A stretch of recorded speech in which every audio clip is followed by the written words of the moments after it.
ውድ የቤታችን ሚዲያ አድማጭ ተመልካቾች እንደምን ቆያችሁን? አሁን የምትገኙት የቀዳሜ የቤታችን የቅምሻ ሰዓት ላይ ነው። ዝግጅቶቻችንን ይዘን መጥተናል። የተለያዩ ጽሑፎች አሉን፣ ዜናዎች አሉን። አብራችሁን ቆይታ እንድታደርጉ እየጋበዝን በቆይታችሁ ገጻችንን ሰብስክራይብ፣ ላይክ፣ ሼር፣ ኮመንት በማድረግ እንድታበረታቱን አደራ እንላችኋለን። መልካም ቆይታ ይሆንላችሁ። ሩዋንዳ ለተለያዩ ችግሮች ተጋላጭ ለሆኑ ዜጎቿ መኖሪያ ቤቶች ገንብታ በነፃ መስጠት ጀመረች። የሩዋንዳ መንግስት ዝቅተኛ ገቢ ኑሯቸው የመኖሪያ ቤት ለሌላቸውና ከፍተኛ ተጋላጭ በሆኑ ቀጠናዎች ውስጥ ለሚኖሩ ለጎርፍ፣ ለድርቅ፣ ለመሬት መንሸራተት የተጋለጡና ለወደፊቱ በአየር ንብረት ለውጥ ሊጎዱ ለሚችሉ በጣም ተጋላጭ ለሆኑ የህብረተሰብ ክፍሎች ሞዴል መንደሮች በማዘጋጀት እንዲሰፍሩ የተደረገ ሲሆን ከነዚህ ውስጥ 253 የጋራ መኖሪያ ህንፃዎች መንደር በመመስረት 14815 የተሟሉ መኖሪያ ቤቶችን በመገንባት ወደ 62000 ለሚገመቱ ቤተሰቦች በስጦታ ተላልፈዋል። በመንደሮቹ ንጹህ ውሃ፣ ኤሌክትሪክ አገልግሎት፣ ትምህርት ቤቶች፣ ቤት ውስጥ መገልገያ ቁሳቁሶችን ጨምሮ መስራት ለሚችሉ ዜጎች የሥራ ቦታዎች ጭምር መመቻቸታቸው ተገልጧል። ሩዋንዳ 14.5 ሚሊዮን ህዝብ ያላት ስትሆን መንግስቷ ሞዴል መንደሮችን ማቋቋሙን እንደሚቀጥልና ለ8 ሚሊዮን ዜጎች ቤት በነፃ ለመስጠት ማቀዱን አሳውቋል።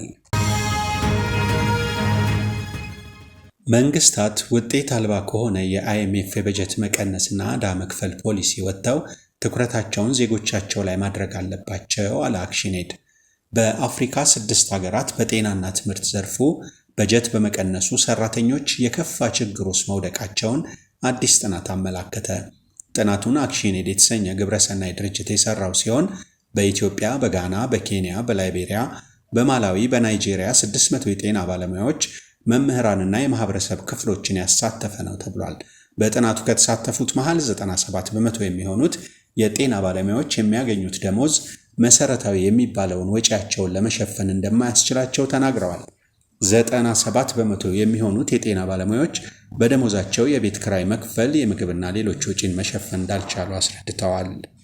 ጥናቱ በ6ቱ ሀገራት የሚገኙ የጤና ተቋማት ተገልጋዮች በሐኪሞች እጥረትና በዋጋ መጨመር ደስተኛ አይደሉም ሲል ያስቀመጠ ሲሆን መንግስታት ውጤት አልባ ከሆነ የአይኤምኤፍ የበጀት መቀነስና ዕዳ መክፈል ፖሊሲ ወጥተው ትኩረታቸውን ዜጎቻቸው ላይ ማድረግ አለባቸው ብሏል።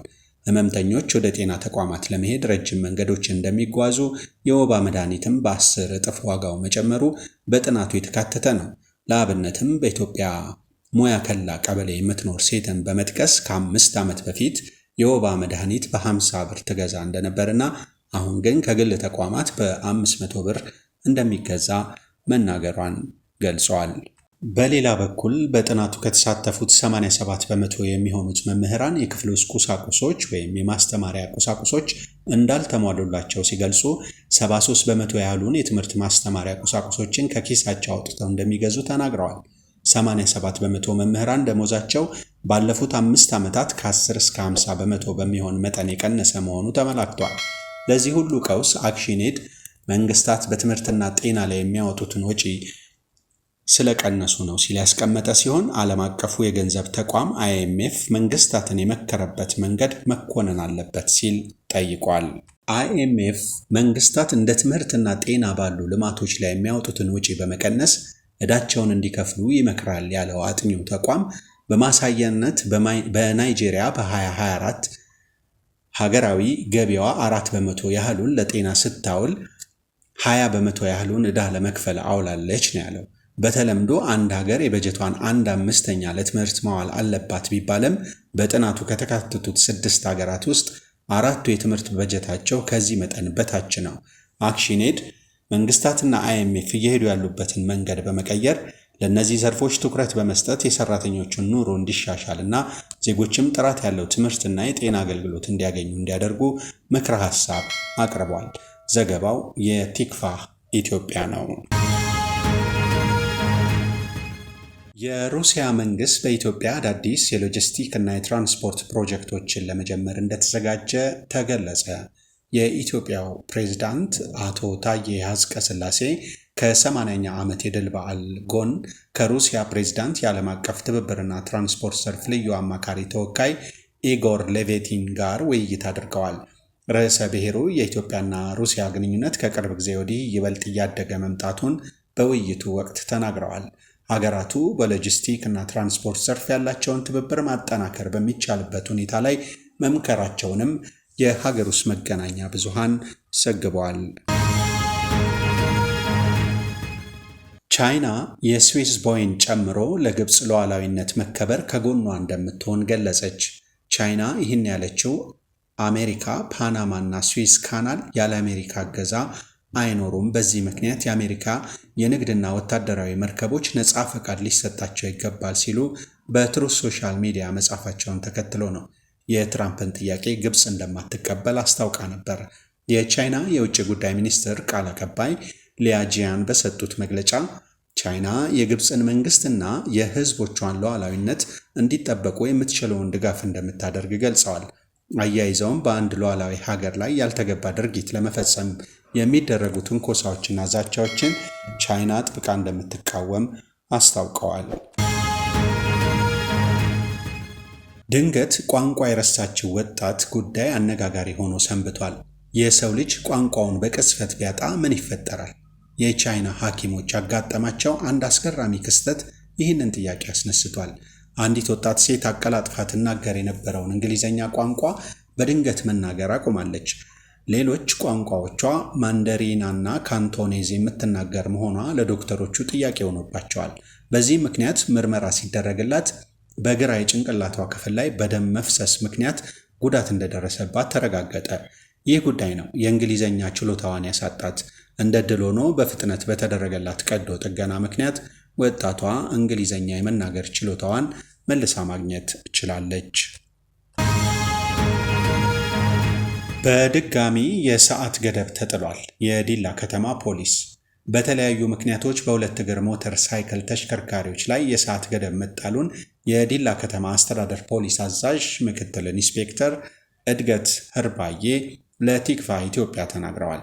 ከዚህ ቀደም የንጥቂያና ስርቆት ወንጀሎችን ጨምሮ የኮንትሮባንድ ዝውውሮች በምሽት በባለ ሁለት እግር ሞተር ሳይክል ተሽከርካሪዎች በብዛት ይፈጸሙ ስለነበር ከ12 ሰዓት በኋላ እንዳይንቀሳቀሱ ገደብ ተጥሎባቸው እንደነበር ያስታወሱት ፖሊስ አዛዡ በመሃል ወንጀሎቹ መቀዛቀዛቸውን ተከትሎ ቁጥጥሩ ቀርቶ ነበር ብለዋል።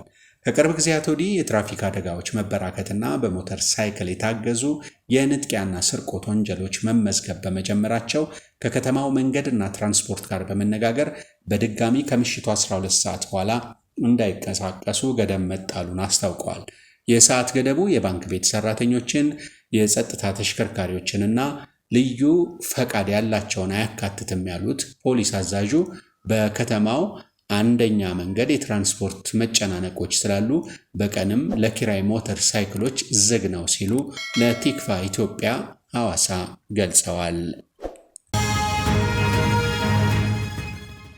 ለ3 አሸናፊዎች እስከ $20,000 ሽልማት አዘጋጅቻለሁ አለ ሄቨር ኢንተርናሽናል ኢትዮጵያ። 500 ወጣቶችን የሚያሳትፍ 3 አሸናፊዎችን እስከ $20,000 የሚያሸልም የግብርና ቴክኖሎጂ ሥራ ፈጠራ ውድድር ማዘጋጀቱን ሄቨር ኢትዮጵያ ገለጸ።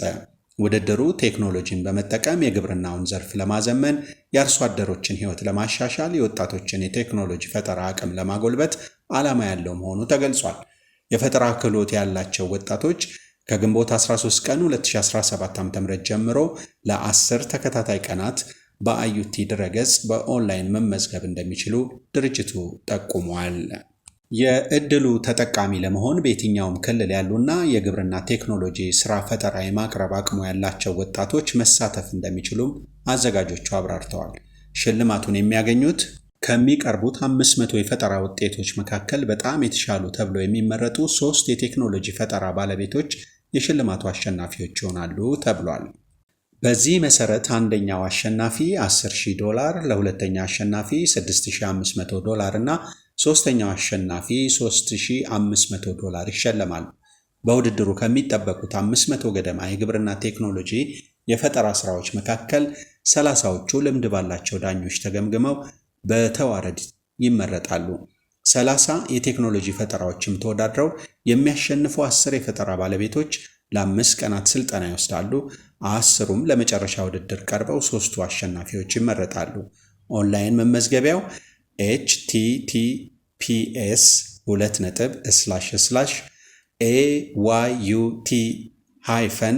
https://ayut-ethiopia.it መሆኑን ቲክቫህ ኢትዮጵያ አዲስ አበባ ጠቁሟል።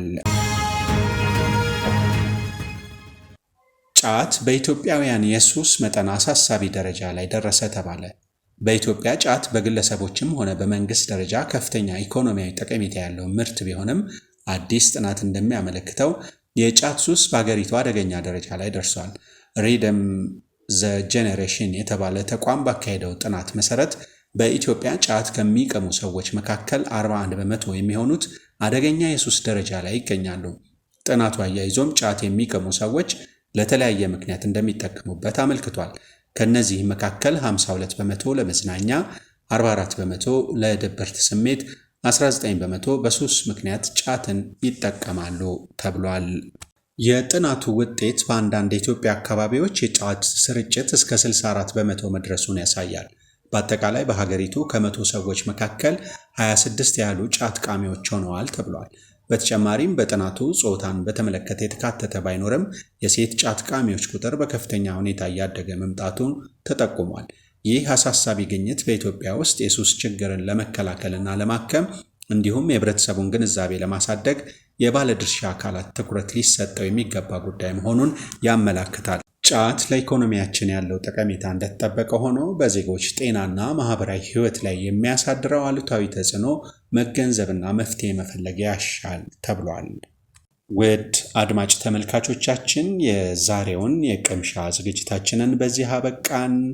ገጻችንን ሰብስክራይብ፣ ላይክ፣ ሼር፣ ኮመንት ማድረግ አትርሱ። አበረታቱን። መልካም ቀን ይሆንላችሁ።